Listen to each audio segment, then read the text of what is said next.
El president José Montilla veu en el sincrotró un aliat clau per guanyar competitivitat al teixit industrial del país.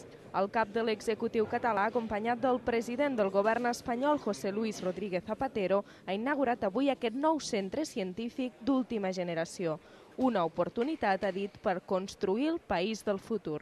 Per tant, senzillament voldria dir que per a mi el sincrotró suposa una afirmació orgullosa de que som capaços de fer com a país, del que som capaços de fer com a país en el terreny científic, una afirmació rotunda també del camí que ha de seguir la nostra economia per evolucionar cap a un nou model i una afirmació també esperançada sobre el lloc que Catalunya i Espanya poden ocupar en l'esforç conjunt de la comunitat científica internacional per trobar resposta a alguns dels principals enigmes als que s'enfronta el món d'avui.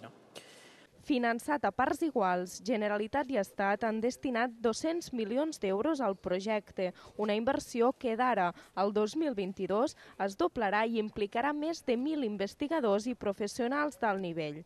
El president Montilla ha destacat que en recerca a Catalunya mai s'havien destinat tants recursos ni s'havien sumat tantes voluntats. El sincrotró permetrà la investigació més avançada en camps com la creació de fàrmacs, l'anàlisi de virus i bactèries o el disseny de nous materials per a la indústria.